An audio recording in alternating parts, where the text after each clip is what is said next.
Her name was Mrs. Young. And I love Mrs. Young for 3 reasons.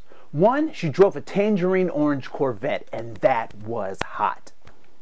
The second reason that I love Mrs. Young was because she had green hair. Now, she was too old to be a punk rocker, so it was probably an old lady dye job gone bad, but it looked really cool in her tangerine orange Corvette. The third reason I love Mrs. Young was because I felt that she had my best interest at heart, that she never would do anything to hurt me and wanted the best for me. And so in 1982, I took a test in Mrs. Young's class, and this was one of the questions on the test. And the test asked, how many planets are there in the solar system? And in 1982, what was my answer? 9. In 1982, there were 9 planets in the solar system. If I were to ask a 6th grader today that very same question, how many planets are there in the solar system? What answers might I get? More popularly, I would get 8. Why 8? Why, for thousands of years, have we had 9 planets, and as of recently, we only have 8? It has something to do with our concept of the truth. Now, if you ask people what the truth is, typically they will say that it's things based on fact. It's based on information. It's based on empirical data. I want to offer to you that those are small pieces of what the truth is. But the truth ultimately is based on what we know about our world, about our environment, about ourselves today. I don't know if this has ever happened to you, but I reflect on some of my childhood upbringing, and I look at that upbringing now with a different light, and the truth has shifted for me. For example, I recall when I was a small child going to school, and more recently I've been serving on a board that works with Head Start. And when I was a child, I just went to school. And I'm sitting in this board meeting, and things are starting to sound familiar to me. I'm getting flashes of my childhood coming back. And so after the board meeting, I called my mother, and I said, Mom, these are some of the things that were coming to me when I was at this board meeting, talking about the things we needed to do to help Head Start. And I said, Mom, why does this sound so familiar? And she laughs. And she looks at me, and she says, Son, you were in Head Start.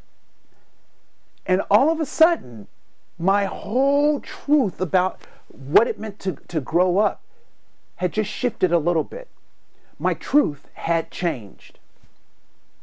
Now, I know that some of you out there will say, well, there is this ultimate truth that does not change, and I can't disagree with that. But what I do know is that people create the truth.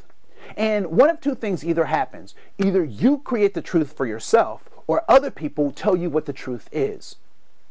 Here's another example. So I was taught that time was constant, that 3 o'clock today will be similar, if not the same, as 3 o'clock tomorrow, give or take a couple of seconds for a leap year. Something happened more recently that shook my belief in what time is or what time was. And I don't know where you live, but where I live, daylight savings time was moved by a total of 2 weeks. Now, I have questions about that because I was taught that there were 24 hours in a day because of the Earth's rotation, and that the Earth goes around the sun, creating that 365-day year, and that those things are constant. So I got really confused and concerned when time was moved or changed. Now, I don't know what this means to you, but for me, it meant a lot. Because if people can change time, what else can be changed? And what I found out as I investigated how time was changed, I figured out that time was changed through legislation. So ultimately, time is a law. And who makes up our legislative process? People interact with the law. People create laws so that we know how to operate with each other, so we know what the confines of human behavior are, what's acceptable, what the norms are. People create those laws. Now again, there are some ultimate laws that I'm not really talking about, but I'm talking about those socialized human norms that we've created. And so again, one of two things happen. Either you create those laws for yourself, or someone will create those laws for you. And so my question for you is, what is it that you believe that